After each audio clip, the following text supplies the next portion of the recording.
recordar rapidamente, irmãos. Aproveitar.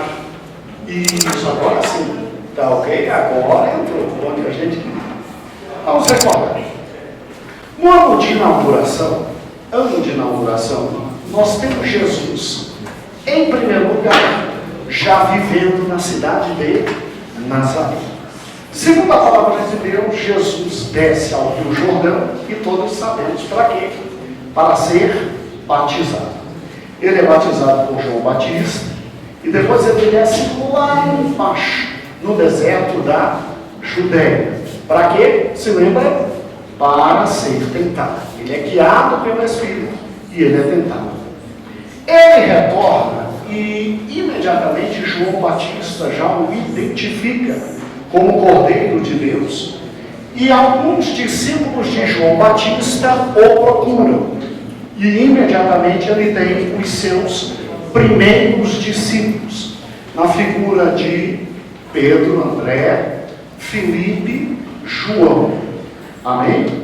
E olha que interessante, aí ele retorna a Nazaré, e retornando a Nazaré, ele tem ali sua primeira grande experiência horrível ou negativa, exatamente aonde? Na querida Assembleia em Nazaré. Ok? Chegando a Nazaré, ele faz o primeiro milagre, em Caná da Galileia, ele vai com sua mãe, transforma água em vinho, sobe a Cafarnaum com os seus discípulos. Segundo a palavra de Deus, ele vem para a sua primeira Páscoa. Na primeira Páscoa, aqui em Jerusalém, na época em que já é reconhecido como mestre de Deus, ele opera muitos milagres, muitas maravilhas. Tanto é que quando ele retorna para casa em Nazaré, ele tem simplesmente muita gente que estava nessa primeira Páscoa e o reconhece como o Filho de Deus, né? Ali ele faz a primeira purificação do templo, grandes milagres e os primeiros ensinos. Nesse exato momento histórico, ele conversa com Nicodemos e aí ele resolve retornar. Por quê? Né? Ele sai de Jerusalém, vem batizar com seus discípulos, e aí quando ele fica sabendo que os fariseus já não estavam gostando da figura dele, ligando ele à figura de João Batista, e quando ele sabe que João Batista é preso, imediatamente Jesus decide voltar para Galileia, né? Ele retorna para a sua terra. Só que antes ele passa por Samaria e ele fica 2 dias após a conversa com a mulher samaritana e ele evangeliza 2 dias os samaritanos. Depois é que ele retorna para a Galileia. Nós vimos isso direitinho. E após os 2 dias na Galileia, ele retorna a Caná. E em Caná da Galileia, que é a cura do filho do funcionário do rei. E aí imediatamente nós temos Cristo com problemas sérios na sinagoga de Nazaré. Porque ele diz que o Espírito Santo está sobre ele. E ele foi ungido para evangelizar e o povo quer matá-lo. Jesus então foge para Cafarnaum, como nós já vimos, estabelece em Cafarnaum exatamente a sua localização e sua casa. E aí começa o ano de popularidade. Veja que até nesse momento João Batista não foi morto. João Batista passa quase que 8 a 9 meses na cadeia. Os irmãos terem uma ideia. E aí começa o ano de popularidade e imediatamente Jesus, no ano de popularidade, se estabelece em Cafarnaum. Após se estabelecer em Cafarnaum, ele resolve agora chamar de forma definitiva os discípulos, e daí o terceiro grande milagre dele, que é a pesca milagrosa. Os discípulos são chamados, dessa vez os discípulos deixam tudo, e Jesus vai, como era seu costume, para a sinagoga em Cafarnaum, e ali ele faz 2 atos fundamentais. o seu ensinamento, quando todos olhavam para Cristo e diziam: quem é este? Quem é este? De onde vem tanta sabedoria? E ali ele faz o seu quarto grande milagre, que foi um exorcismo. Muito bem, nós vimos também juntos que no ano da popularidade, Jesus, ao realizar o quinto milagre, grande multidão vem atrás dele, que é a cura da sogra de Pedro. E semana passada vimos a primeira viagem missionária de Cristo. Vimos com todos os detalhes. Ele e 4 discípulos, quem são? Tiago, Pedro, João e André. Ok. O quinto discípulo já vai ser chamado, que é o nosso amado irmão Mateus. E vimos toda a dificuldade que ele teve para essa primeira viagem missionária, porque ele percorre toda a Galileia. Vimos tudo o que aconteceu, vimos as principais cidades semana passada. Eu creio que, no mais tardar, os irmãos que não puderam estar semana passada conosco, eu creio que no mais tardar, até segunda-feira que vem, o estudo vai estar disponível. E aí Jesus, cansado, porque foi cansativo mesmo andar na Galileia, Jesus retorna para casa, e aí tem aquele milagre extraordinário do paralítico, que descem o paralítico por intermédio de um telhado. E aí aquela discussão que vimos no final da aula passada, se foi na casa de Cristo, ou se foi na casa de Pedro. Ou se foi na casa de Pedro. Preferimos acreditar que foi na casa de Pedro, e agora chegamos ao ponto desta aula.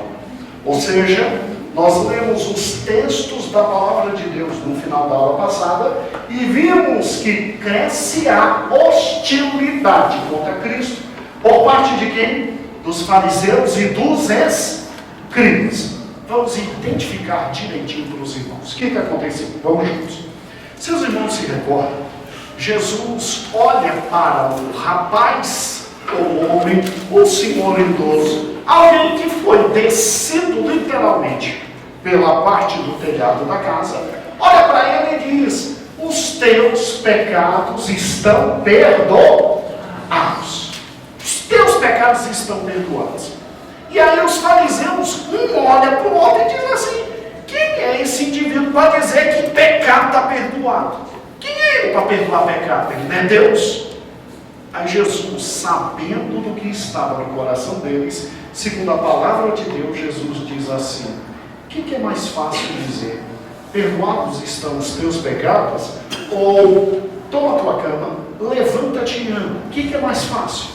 Para vocês verem que o Filho do Homem tem poder de perdoar pecados, eu digo a você: pega a cama, levanta e anda. Aquele homem que entrou pelo teto, sai pela porta e está carregando a cama dele, e Jesus ali demonstrou que era Deus, não só por operar milagres, mas por perdoar o quê? Pecados.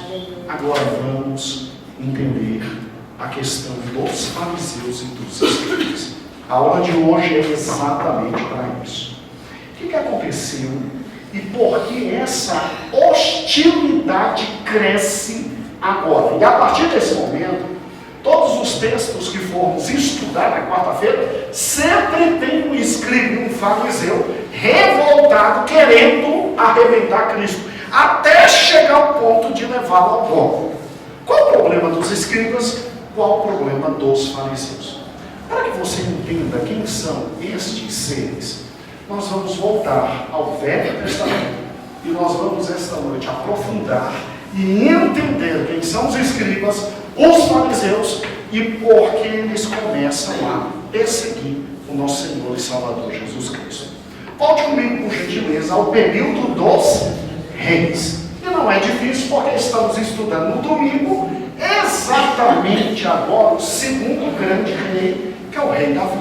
Se vocês se lembram, em primeiro lugar, na fase dos reis, ou seja, Israel já está na sua terra, terminou a fase dos juízes, começou a fase dos reis, eles pedem para Samuel um rei, Samuel fica chateado. Deus simplesmente diz a Samuel: eles não estão rejeitando a você, meu amigo, eles estão rejeitando a mim. Eu vou dar um rei para eles. A fase dos reis vai exatamente de 1050 a.C. até 930 a.C.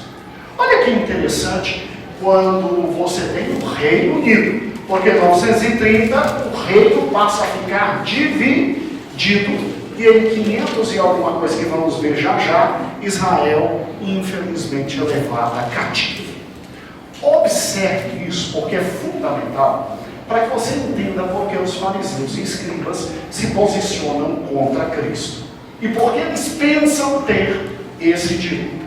Quando você olha a fase dos reis, os reis foram importantes porque eles conseguiram unificar as tribos, dar um sentimento de nação para Israel e, obviamente, possibilitaram a defesa de Israel.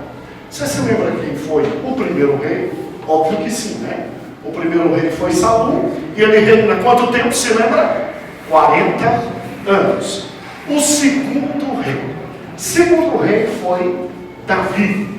E a Bíblia diz que Davi também reina por 40 anos. E depois vem seu filho Salomão, e Salomão também reina aproximadamente por 40 anos. Então você tem um período de 120 a 140 anos, mais ou menos, os historiadores discutem, de reino unificado, de reino absolutamente unificado. E, obviamente, depois de Salomão, exatamente no ano 930 a.C., infelizmente o reino se divide em reino do norte e reino do sul, né? O filho de Salomão, Roboão, infelizmente passa por isso. Vamos ver aqui o mapa. Você consegue identificar o mapa? Ok? Tá bom. Daqui dá para ver. Obrigado, Rose. Está vendo a parte de vermelho ali no meio? Essa parte aqui de vermelho no meio? Isso equivale ao reino de Saul. Então, o reino de Saul foi exatamente isso aqui. Quando Davi chega ao reino, Davi, expande o reino até mais do que o território que Deus tinha dado. Porque ele chega em Damasco. E quando Salomão chega, ele acrescenta até aqui os arredores da Síria. E era um reino espetacular. Então, se você olhar direitinho, o rei de Saul teve uma dimensão, o de Davi, uma dimensão muito maior, e de Salomão, uma dimensão muito maior ainda. O que aconteceu? Infelizmente, quando Salomão morre, 10 das 12 tribos seguem Roboão, um general, e 2 tribos ficam para o filho de Davi, neto de Davi, filho de Salomão, Roboão, porque Deus tinha prometido que o reino não sairia da mão dos descendentes, de Davi. E ocorre exatamente isso aqui. Olha que interessante. Divisão, não mais unidade. E se você parar e pensar, onde existe divisão, meu amado irmão, e não quer andar. Agora travou. Como destrava, João? Não, eram as estrelas que estavam surgindo e eu não vi. Oh, Jesus. Além em cima de amarelo, as 10 estrelas, equivalente às 10 tribos, tá bom? E embaixo, as 2 estrelas, equivalentes às 2 tribos que ficaram com o filho de Davi. Ok. Agora, vamos ver o reino dividido. O reino dividido foi exatamente esse, irmãos. Aqui em cima, o reino do norte, chamado Reino de Israel. E daí o ódio dos israelitas e judeus por Samaria, porque foi em Samaria que Roboão simplesmente estabeleceu o centro do seu reino político e administrativo, e o pior, ainda ergueu um templo aqui para que ninguém viesse a Jerusalém. Então tivemos duas capitais com dois reinos. Aqui em cima o reino do norte com 10 tribos, e aqui embaixo o reino do sul com 2 tribos, e a capital em Jerusalém. Qual é a consequência, irmãos? Nós estamos estudando a história. Isso é fundamental para entendermos os escribas e fariseus. Qual a consequência? Reino dividido subsiste? É lógico que não. Qual foi a consequência? A consequência foi, após 9 dinastias no Reino do Norte, ou seja, 9 casas diferentes brigavam pelo completo poder do Reino do Norte, o que fragmentou mais ainda. Aqui embaixo somente uma dinastia, a do filho de Davi, então era rei atrás de rei. O que aconteceu? Infelizmente, em 722, os assírios vieram e levaram todo o Reino do Norte como cativo. E ficou como símbolo de simplesmente resistência e reino ainda referente a judeus, somente o reino do sul. Só o reino do sul. Entretanto, os irmãos do reino do sul, em 586 a.C., caem na mão de quem? Nabucodonosor.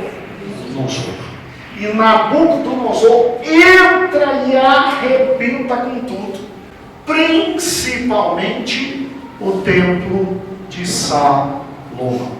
O templo que agora vamos estudar a partir do próximo domingo, na Santa Ceia. O templo que vai ser edificado, e ele é 10 vezes mais extraordinário que o tabernáculo de Moisés. Nabucodonosor entra aqui no nada e acaba com todo o templo e toda a adoração. E leva lá para a Babilônia quem? O que havia de melhor. Então os assírios em 722 levam para Nínive o que havia de melhor. E em 586 os babilônicos levam para a Babilônia o que havia de melhor. Daí foi nosso querido Daniel, os rapazes com ele, uma série de gente, e deixam aqui somente o restolho do povo, para que Israel nunca mais se levante. Preste atenção, irmão. Chegamos então a um momento de dominação estrangeira. E essa dominação estrangeira começa em 722 a.C. com os assírios e vai até 134 depois de Cristo. Depois de Cristo. E o que é interessante é exatamente isso. Esse período é caracterizado como os hebreus sendo escravizados. E como é que ocorria? Simples. Os melhores a gente leva lá para a sede do reino para nos servir. Os piores a gente deixa na terra, traz o que tem de ruim em outros povos para Israel, mistura esse povo e deixa eles se acabarem por si mesmo. Deixa eles se acabarem por si mesmo. Você lembra como o Brasil começou? Você se lembra? Veio para cá o que havia de melhor, não é verdade? Os bandidos, dos queridos estupradores, tá? Dos queridos devedores, só filé mignon. Agora preste atenção, olha que interessante. Por quê? Porque a visão era só de o quê? Roubar o Brasil. Se lembra? Quando esses povos levam lá no centro do poder o que havia de melhor, deixe em Israel o que havia de pior. Para quê? Para tão somente roubar, tão somente explorar, tão somente escravizar. E aí o que acontece, irmãos? Pense comigo. De 722, em 722 começa o domínio pela Síria. A Síria cai, se levanta um novo reino, E em 587 a Babilônia toma tudo. Em 333, Alexandre o Grande se torna o imperador do mundo. E, para variar, no ano 60, o pior dos impérios, o mais forte dos impérios, vem os romanos. Não pense que isso era coincidência. Deus já tinha revelado simplesmente tudo para quem? Daniel. Se lembra da estátua? Se lembra da estátua? A cabeça era de ouro, não é? Representando os babilônios. Olha que interessante. O corpo, tórax de prata, representando os medo-persas, que viriam depois. Depois, toda a parte aqui do pubis era de bronze, representando os nossos queridos gregos.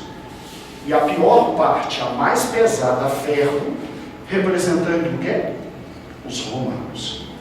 Quando Deus deu esse sonho e que Daniel interpretou, Daniel estava falando de toda a história mundial. E que depois viria essa parte de barro e ferro aqui de baixo, essa parte aqui embaixo, simplesmente ela seria, ali embaixo, ferro e barro, seriam os 10 grandes países que iriam surgir do desagregamento do Império que? Romano. Nada surpreende a gente. Deus revela tudo a todos nós. Agora presta atenção. Um império atrás do outro, arrebentando quem? Israel. Que se servisse a Deus, seria a luz para o mundo. Como não serviu, hoje, escravo de um império atrás do outro. E olha, quando você vê o livro de Daniel, você vê essas outras figuras, né?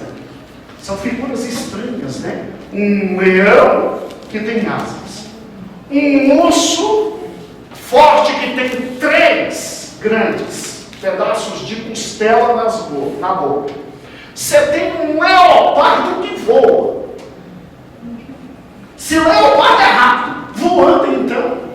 E você tem o pior dos monstros que ainda iria chegar, indescritível, que representa o Império Romano e depois o Império do Anticristo, que tinha cabeça disso, pé daqui, olho daqui. É uma loucura. Agora vamos comparar os dois juntos. Vamos juntos? A cabeça de ouro e o leão são a mesma coisa. O Império Babilônico, com Nabucodonosor. O Império Medo-Persa é a parte do tórax e do osso, com três grandes pedaços, costelas na boca. A parte do pubis de ouro, né? Ouro não, bronze. E o leopardo, que anda rápido, é o Império Grego. E esse monstro horrível ali de baixo, e a parte de ferro é o Império Romano.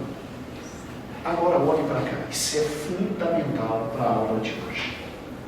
Amados irmãos, isso tudo se cumpriu do ano 600, quando caiu, até 539 prevaleceu o Império Babilônico. Aí ele cai. Quando ele cai, vem o Império Medo-Persa. Aqui estão os babilônios. Sabe quem veio dali? E daí recebeu de Deus: sai da tua terra, da tua parentela, que eu vou te fazer uma grande nação. Adivinha? Abraão. Do mesmo lugar, ali do ladinho, vem Nabucodonosor. E ele conquista simplesmente tudo isso aqui. Ó.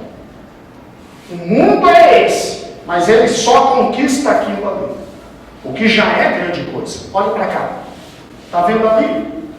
Foi dali que Abraão saiu. E daqui que sai também Nabucodonosor. Olha onde ele chega com o império. Olha onde ele chega. Olha que fantástico. Aqui quem cai e é levado cativo? Os israelitas. Daniel, Sadraque, Mesaque, Abednego, né? Todos eles são levados. O Império Babilônico, todos nós conhecemos por causa disso aqui, da sua beleza, da sua grandiosidade. Eram construções fantásticas ao lado dos dois grandes rios. Dizem que os jardins suspensos eram lindos dessa forma e que jardins foram preparados só para a esposa do imperador. Já imaginou? Fora outros fatos. Ela era maravilhosa. Não foi à toa que Nabucodonosor disse, olhando para tudo isso, essa é a grande Babilônia. Este é o grande império que eu criei, imediatamente Deus o arrebentou. Deus o colocou no lugar. É aqui que nascem os escribas. É exatamente aqui que os escribas nascem. Porque enquanto o povo tinha o templo, o povo tinha um local central no mata para ir adorar, ir e receber a palavra de Deus, ir e entender de Deus todas as coisas e se movimentar para lá. Desde Siló até depois tudo ir para Jerusalém. Nabucodonosor destruiu o templo, não destruiu? O que os judeus fizeram? Em cada local onde eles estavam escravizados, eles se reuniam e criaram sinagogas, onde nos sábados eles se reuniam para ler, interpretar e tentar viver à luz da palavra de Deus. Entender o que estava acontecendo. Vocês se lembram? Quem aqui lia e depois de ler, começou a orar e pedir a Deus, Deus me revele. E pediu, Deus me revele. E jejuava para Deus revelar. E Deus enviou a revelação completa para ele. Daniel. E Daniel lia não só Gênesis, Êxodo, Números, Levítico, Deuteronômio. Daniel estava lendo Jeremias. E ele estava dizendo, Senhor, me explica. E Deus veio por intermédio do anjo e trouxe toda a revelação de tudo que estava acontecendo.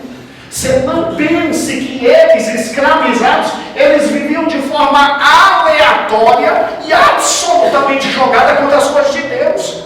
É um povo que apanhou tanto que resolveu se reunir em pequenos grupos, como nós estamos hoje à noite aqui. E todo sábado se reunia para ler a Torá, entender os profetas e tentar discernir a vontade de Deus e pedir a misericórdia de Deus. Quem eram os escribas? Os escribas surgiram aqui. Eles eram teólogos, eles eram mestres, professores, doutores da lei. E olha que interessante, sua principal função era o quê? Em primeiro lugar, em cada sinagoga fora de Israel existisse uma lei do Senhor, a primeira função deles era o quê? Copiar. Só que tem um problema. Eles copiavam letra a letra, linha a linha, e se chegasse no único ponto aonde deu errado, se rasgava tudo para começar do zero. Porque era a palavra do Senhor. Eu sei que hoje é fácil, a gente baixa a Bíblia até no smartphone. A gente tem 500 mil Bíblias baixando no smartphone. A gente não tem dimensão da dificuldade que era isso aqui. Irmãos. Então esses homens se tornaram fundamentais para que a Bíblia não sumisse. Eles, direcionados por Deus, eles começaram a anotar a Bíblia, escrever a Bíblia, e onde existia uma sinagoga, existia no mínimo 2 homens pagos, regiamente pagos, para simplesmente copiar a palavra de Deus, para que a palavra de Deus não sumisse. Todo o Velho Testamento existente até ali, principalmente a lei de Moisés. Esses homens copiavam de forma tão terrivelmente forte e dedicada, que esses homens chegavam lá a decorar a palavra de Deus. E aí houve uma segunda necessidade.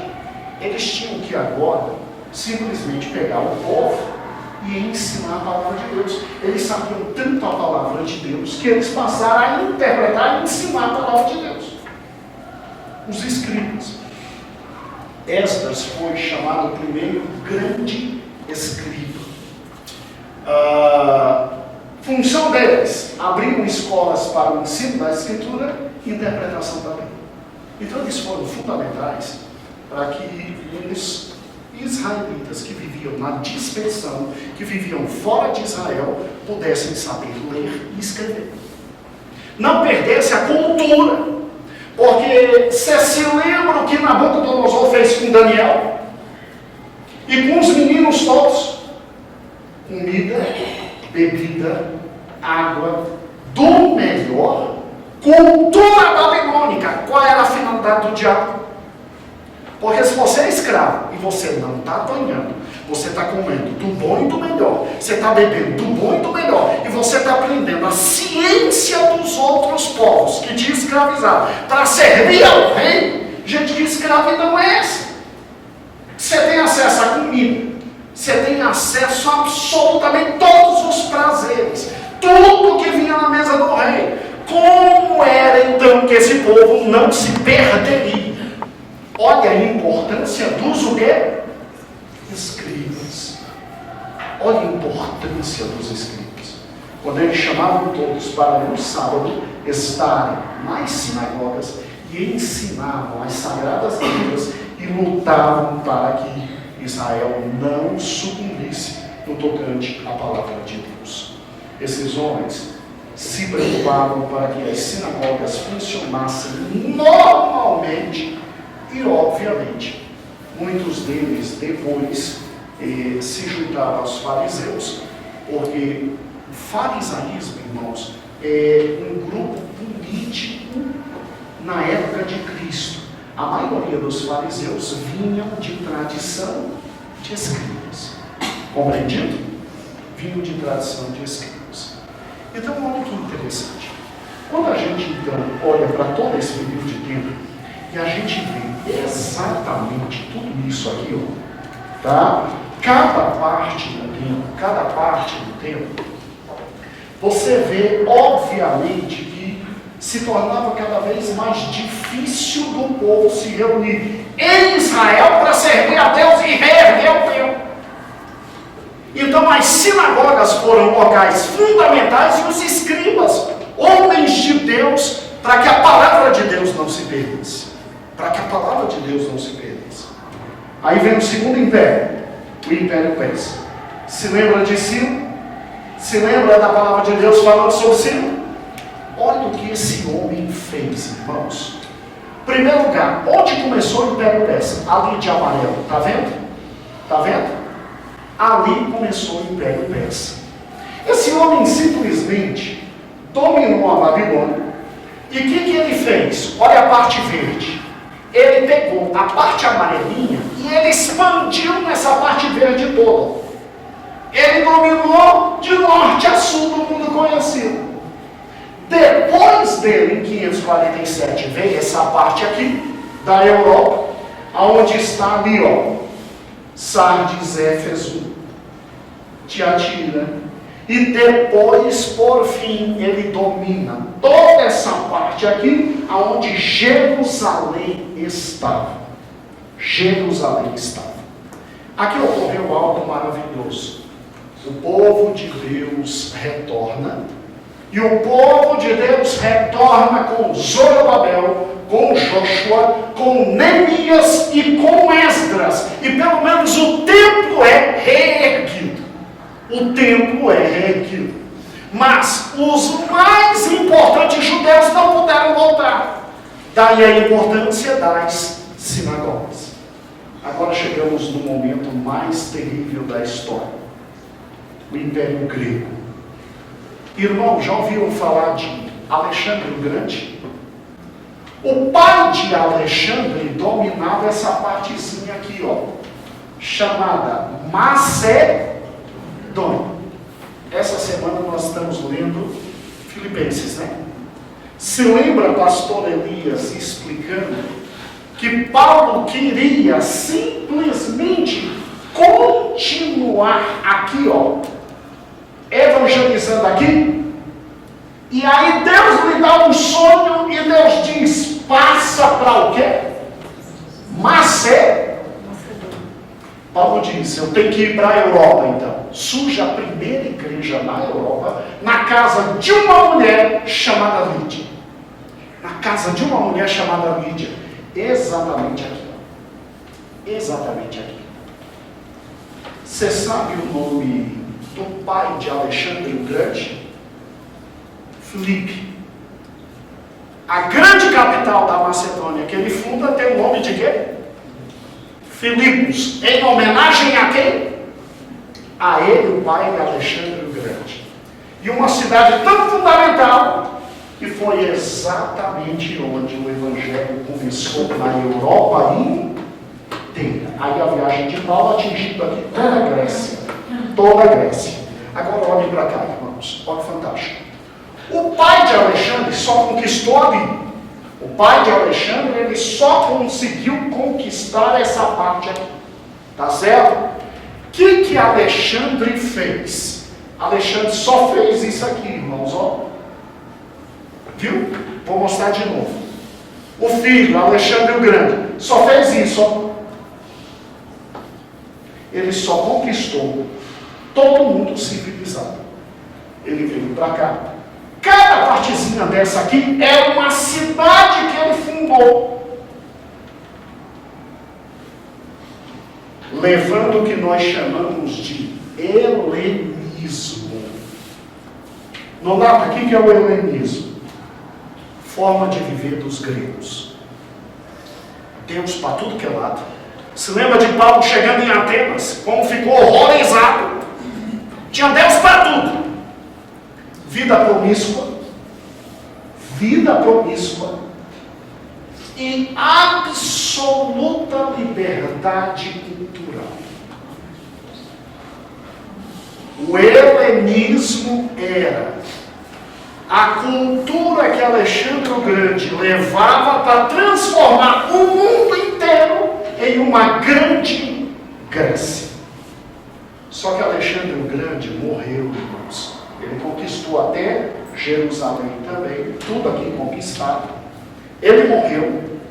E por que representam os gregos aquele leopardo que já é rápido, com asas e com 4 cabeças, que Jesus mostrou para Daniel? Por causa disso aqui.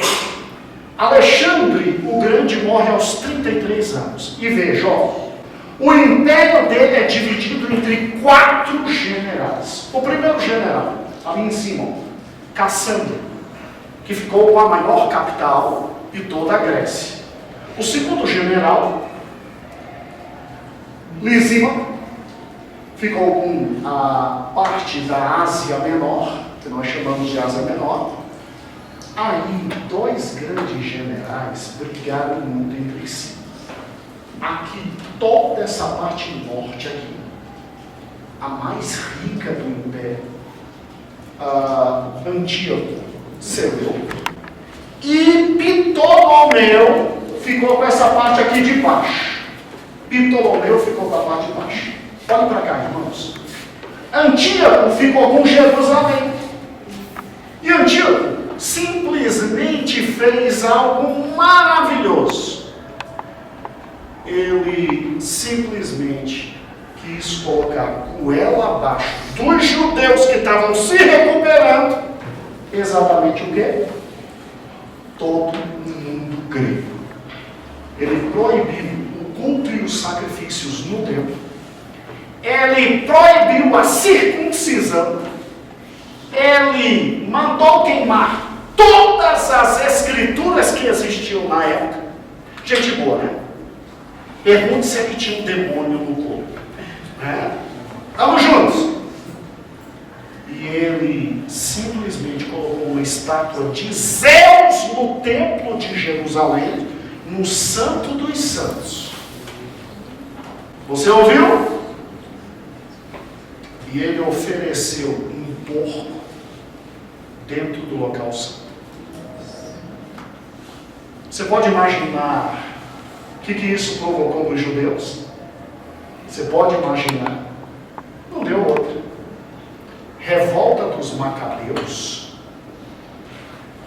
Matatias, um dos grandes sacerdotes macabeus, se levanta. E seus filhos, Judas, Jonatas, João, Simão e Eleazar, simplesmente conseguem trazer para Jerusalém um período de rápida liberdade.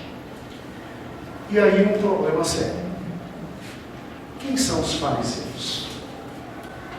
Os fariseus foi um grupo que surgiu exatamente nesse momento histórico em que o helenismo estava crescendo no mundo inteiro.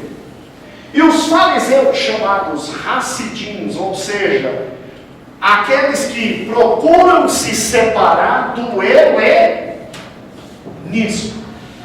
Helenismo. Se levantaram, porque nesse momento em que os gregos tomam conta do mundo judaico, parte dos judeus estavam de acordo com a dominação grega, parte dos judeus contrários. Adivinha quem era favorável aos gregos? Os saduceus. Adivinha quem era contrário aos gregos? Os fariseus. Olha que interessante. Aí os fariseus, eles se levantaram como um movimento contrário ao helenismo. Nada de outros deuses.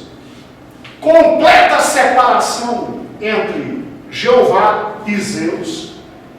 E simplesmente eles pegaram toda essa tradição dos queridos escribas e continuaram a ser aqueles que detinham o estudo e o ensino da lei mosaica. E obviamente, para eles, quem não era fariseu, era o quê? Pecador. Olha que interessante. Eles tinham uma vida simples, segundo Flávio Joséfo. Muitos eram pobres. Eles acreditavam na vida após a morte e em anjos. Coisas que os saduceus não acreditavam. Eles criam, isso aqui é algo interessante, que Moisés, lá no Sinai, recebeu Gênesis, Êxodo, Número, Levítico e Deuteronômio, a lei de Deus, mas que Moisés tinha recebido uma lei oral que ele transmitiu para o povo, e essa lei oral era chamada a Torá oral.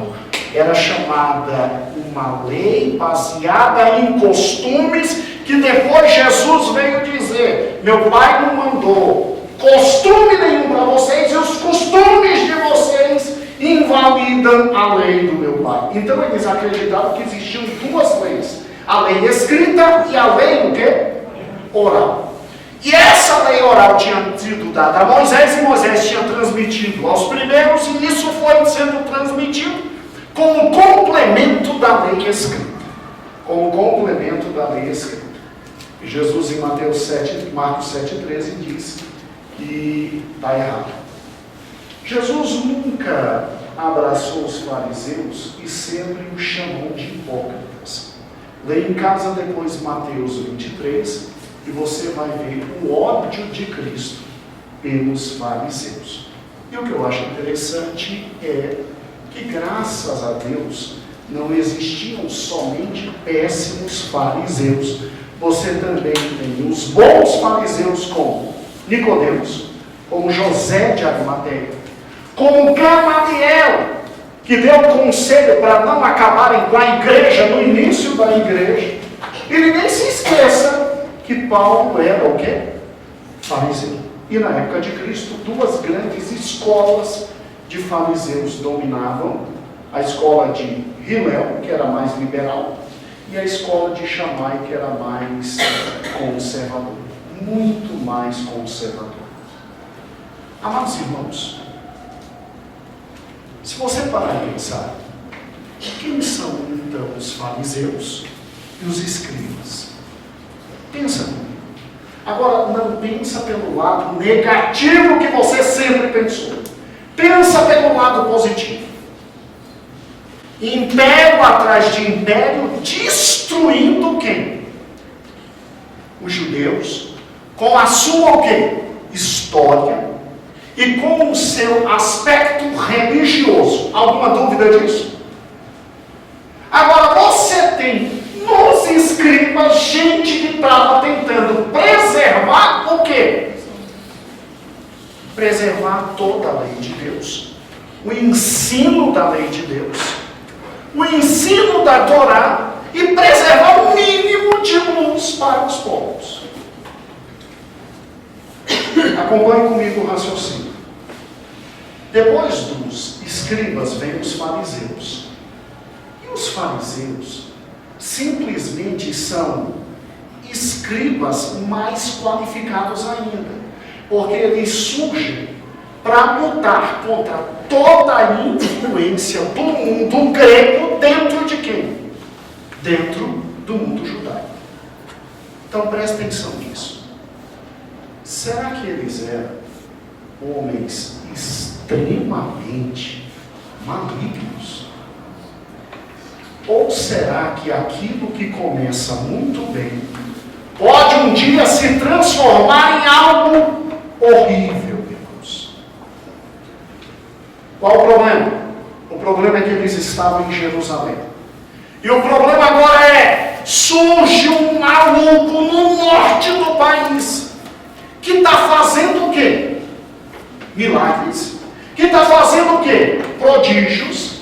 Que fala como ninguém fala. E o problema desse maluco, nem estudou com Hillel e nem estudou com Shammai. Esse maluco nunca esteve aqui em Jerusalém. Esse louco, quando aqui esteve, ainda expulsou tudo, ainda disse que era filho de Deus e que estava fazendo da casa do pai casa de comércio. Quem é esse doido? E o problema? O maluco ainda faz milagres. E o problema não é milagre que ele narra através de programa de televisão. O maluco é exatamente quem? Exatamente um cego que a gente viu nascer e crescer cego. Ele cura exatamente um coxo que está há 40 anos pedindo esmola. Ele simplesmente liberta o homem que aqui nas 10 cidades em Decápolis era o terror da cidade. Então o testemunho é absolutamente verdadeiro. Vamos atrás desse homem e vamos saber quem ele é. Irmãos, o primeiro encontro desses homens com Cristo foi lá no templo. O segundo encontro agora, eles saem e vão até a Galileia. E quando eles veem aquele inferno descendo e Jesus dizendo, perdoados te são os teus o quê? Preste atenção. São milhares de anos, são centenas de anos lendo a Bíblia, interpretando a Bíblia, entendendo a Bíblia, conhecendo a Bíblia, e esse indivíduo vem simplesmente dizer que perdoa pecados. Só quem perdoa pecados é Deus. E um problema sério, ele ainda faz tudo isso no sábado. Ele faz tudo isso no sábado. O que esse homem está pensando que ele? Chegou ontem e já quer sentar na janela. Chegou ontem e já quer simplesmente, absolutamente tudo. Eles chegaram a se reunir e dizer o seguinte: da Galileia não pode vir boa coisa não. Então nós vamos fazer o seguinte: manda uma comissão lá para a Galileia e vamos ver o que esse homem vai fazer. E imediatamente vendo os milagres e vendo Jesus perdoando pecados, aí não dá. Você se lembra qual foi a primeira posição deles em que eles lutaram até ver Cristo morto? A posição foi: Os milagres que ele pratica é em nome de quem? Beelzebub. Vamos juntos, raciocinem comigo. 3 eram as opções para quem estava diante de Cristo. Ou acreditar que realmente ali estava o Filho de Davi, ou acreditar que Cristo era o Filho de Deus. E eles não podiam acreditar nisso. Eles não podiam acreditar nisso. Porque Cristo fazia, falava, vivia, andava em desconformidade com toda a lei, o quê? A lei, o quê? Que eles diziam que existia, que era a tradição dos anciãos, que Deus tinha dado oralmente para Moisés, e que Moisés passou oralmente e veio junto com a lei escrita. Esse cara vive completamente diferente. Esse cara chuta a lei escrita porque no sábado ele faz tudo. Ele não lava as mãos como a gente ensinou a lavar. Os discípulos dele catam espigas no sábado. Os discípulos dele não jejuam como a gente determinou que ele jejuasse. Quem era Jesus?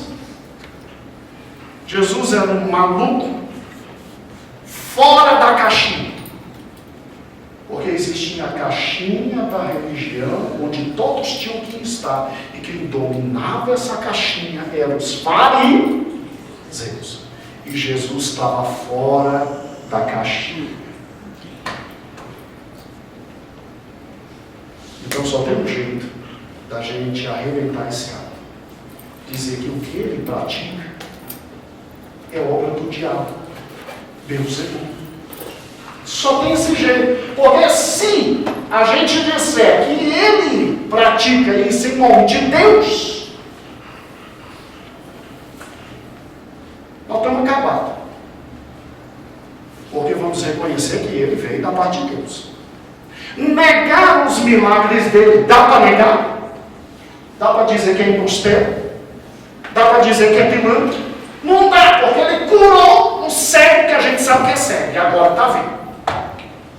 E que a gente viu aqui no tempo de Jerusalém, perguntando quem te curou. Não sei, não vi não. Aí depois identifica que é Jesus. Ele simplesmente faz andar um indivíduo que está 40 anos, 38 anos esperando para andar aqui no tanto Bethesda, e simplesmente ele faz andar. Ele ressuscita mortos. Não tem como matar Lázaro, porque Lázaro estava morto. E reviveu. Ele expulsou o demônio do indivíduo, que assustava 10 cidades em Decápolis. E ainda não aceitou o indivíduo voltar para ser discípulo dele. Ainda mandou ser testemunho. Então, os milagres são verdadeiros. Não dá para dizer que ele é embusteiro. Só tem uma possibilidade. Dizer que ele está tomado pelo diabo. Dizer que o que ele faz é pelo diabo. E aí a gente consegue levar ele para cruz. Jesus era um problema para os fariseus. Jesus era um problema para os fariseus e para os escribas. Porque Jesus, aquele que tinha dado a lei a Moisés, simplesmente agora veio para fazer o povo entender verdadeiramente a lei. Por isso que ele diz: ouviste o que foi dito? Eu porém vos digo. Aí eu que sou fariseu, que eu tenho toda essa tradição, que eu tenho toda essa história de contenção, toda essa história de proteção, agora eu tenho um maluco que está me deixando insano. Aí não dá. Quem se aproxima de Jesus sorri nele feliz, pensando que Jesus está do lado dele. Os grandes inimigos dos fariseus. Os queridos, o quê? Saduceus.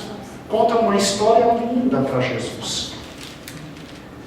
Jesus, o indivíduo casou, a mulher morreu. O irmão pegou. É a lei. Lei virada. O irmão tem que casar. Aí o irmão morreu, o outro irmão pegou. Aí o irmão morreu, o outro irmão pegou. O irmão morreu porque quando morria, o irmão tinha que casar, ficar, etc. Aleluia. Olha que interessante. lá no céu, quando ressuscitar, quem vai ser o marido dela? Aí Jesus olha para os saduceus e diz assim: errais por não conhecer o quê? Nem o poder o quê? Aí arrebenta os saduceus. No capítulo 22 ele arrebenta os saduceus de Mateus. No capítulo 23 ele arrebenta os fariseus. Aí chegam os zelotes, que queriam a morte de todo o Império Romano, e que foram responsáveis por levantar a maior revolução e aí acabar literalmente com o segundo templo e o templo grande de Herodes. Os romanos vieram e destruíram o segundo templo, e aí se levantam, vamos juntos, olha que fantástico. Chegam perto de Jesus, Manuel, e diz: Jesus, temos que pagar tributo a César? Você acha que quem fez uma pergunta dessa, além de ser maldoso, fariseu, não tinha características de zelote? Se Jesus diz tem que pagar, pau na cabeça dele. Se diz não tem que pagar, entregam Jesus para ser condenado pelo Império Romano. Aí Jesus, de forma simples, diz: olha, me mostra uma moeda. Vai mostrar. De quem é a cara? É de César. Então dá a César o que é de César. Mas não se esqueça de dar a Deus o que é.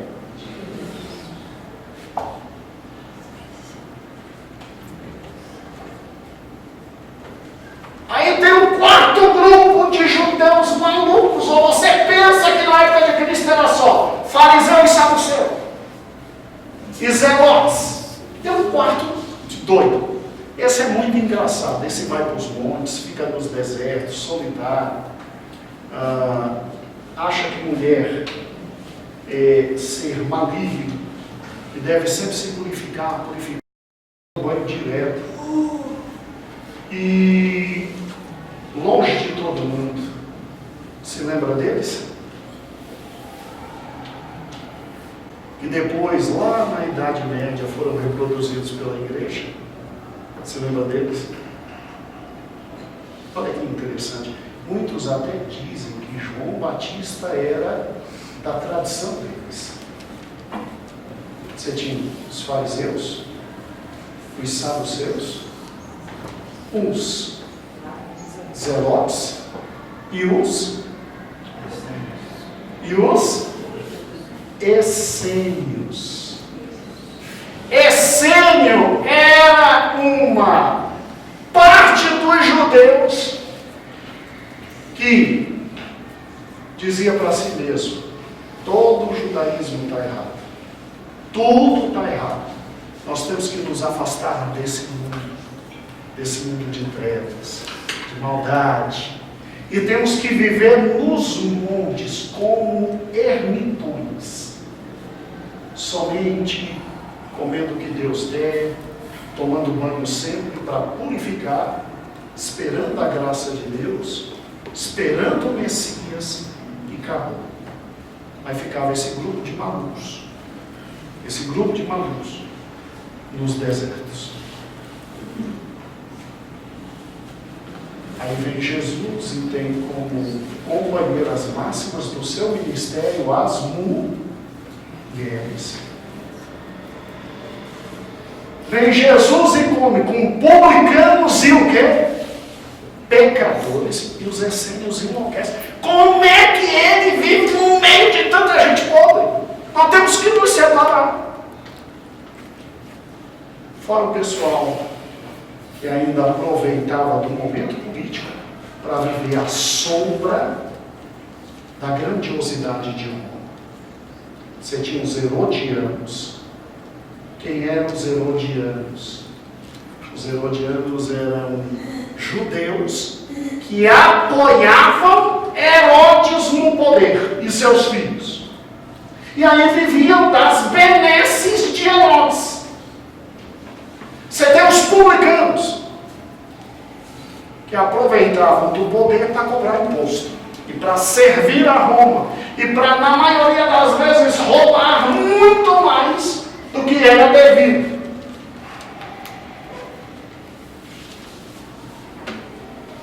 E você tem no meio de toda essa confusão Jesus Cristo.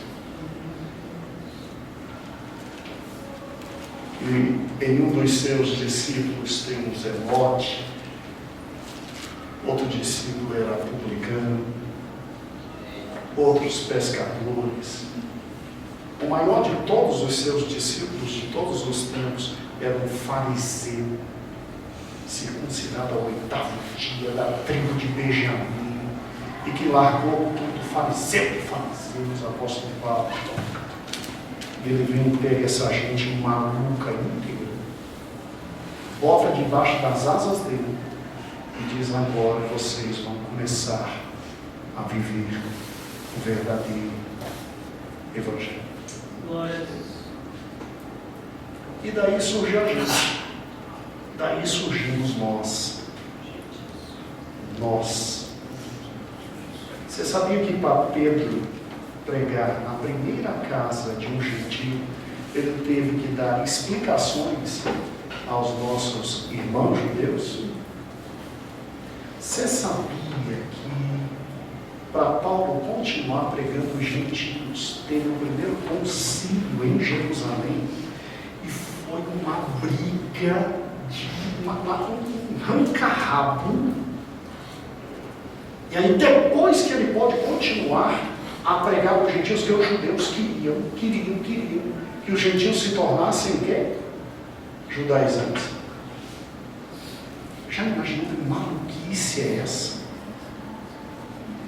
Irmãos, Jesus veio de um povo que entendeu tudo, menos que deveriam ser luz para o mundo. Fariseu, saduceu, zelote, herodiano. Você sabe quem eram os sacerdotes e sumos sacerdotes? Era o pessoal que abraçava o helenismo. Os saduceus, riquíssimos. E que compravam para ser sacerdotes. E que não tinham nada mais a ver com a descendência de Arão. Olha que interessante. Olha que interessante. Pense agora na dificuldade, com ela nós vamos encerrar. Pense na dificuldade. Jesus vem e o mundo já está em trevas. As trevas eram tão altas, tão altas, tão altas. O helenismo, irmãos, essa forma de viver devassa. Isso era tão forte, tão forte, tão forte, que quando o Império Romano dominou o grego, o Império Romano foi subjugado pela cultura grega. E quando o pecado chegou ao máximo, irmãos, pense nisso, quando o pecado chega ao máximo, Jesus tem que descer, porque Deus estava a fim de destruir tudo. Há uma taça da ira, e quando ela enche, irmãos, por isso que teve o dilúvio, por isso que teve a Torre de Babel, e por isso que Jesus veio, porque a taça já estava no máximo. Aí quando Jesus vem, que ele vem, em primeiro lugar, para o povo dele, que tinha sido separado para ser luz no mar. Você entendeu como era o povo dele? Você entendeu como era o povo dele? O povo dele era tudo menos o quê? Luz.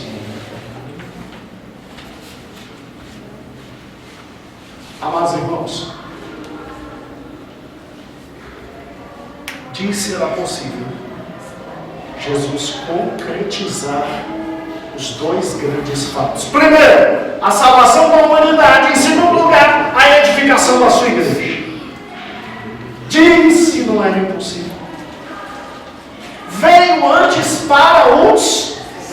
Ó quem eram os seus? Ó quem eram os seus? Os céus iam querê-lo. E aí depois ele nos alcançou.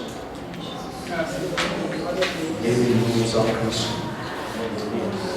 O Evangelho só tem uma explicação. Ariston, o Evangelho só tem uma explicação. É o poder de Deus. Não tem outra explicação nesse livro. É o poder de Deus. Então, e o que eu acho lindo, toda vez que um grupo chegava perto dele, pau, pancada na cabeça, pancada na cabeça, pancada na cabeça. Agora, quando uma prostituta chegava perto dele, ele abraçava. Mendigo, ele abraçava. Cego, ele abraçava. O paria, ele abraçava. Amados irmãos, talvez por isso o Evangelho tenha chegado no Brasil. Porque venhamos e convenhamos, desde o início, só o poder de Deus para fazer tudo o que foi feito. Amém? Senhor meu Deus, agora nós entendemos porque, ó Deus, tanta adversidade. É incrível, ó Pai, como Satanás preparou absolutamente tudo para que o Evangelho não ligasse. Não poderia ser outro a vir, senão tu, ó Cristo. Não tinha outra possibilidade do Evangelho vingar a não ser pelo poder do precioso Espírito Santo. Ó Deus, muito obrigado porque tu nos desgarrastes do judaísmo. Ó Senhor, como as coisas lindas que tu criastes podem se tornar malignamente destrutivas. Teu povo separado, teu povo tinha a lei, teu povo tinha os profetas, teu povo tinha o templo, teu povo tinha a voz, teu povo tinha um sacrifício, teu povo tinha a arca da aliança. E chegaram nesse momento espiritual tão deplorável. Mas louvado seja o teu nome. É quando aparentemente tudo está acabado que a tua mão se manifesta. É quando todas as coisas parecem sombrias que tu surges, ó sol da justiça, trazendo em seus raios a salvação.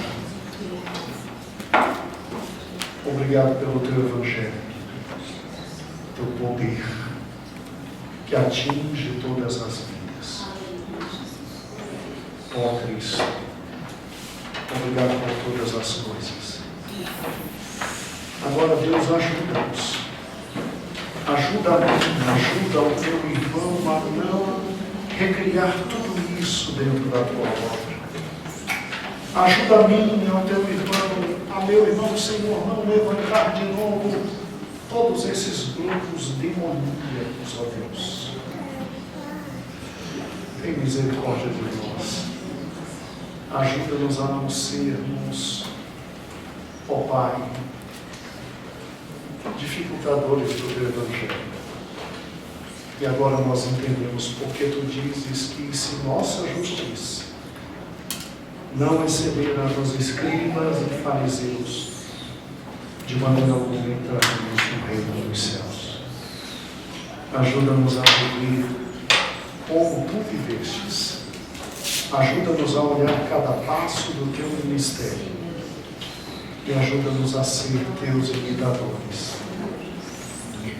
Para a honra e glória do teu nome. Evita o legalismo, Deus, a tal ponto de acreditarmos que somos os únicos que conhecemos a tua palavra como os fariseus. Evita de nós, ó Deus, todo o modernismo a ponto de vivermos de forma devassa como os saduceus, Deus.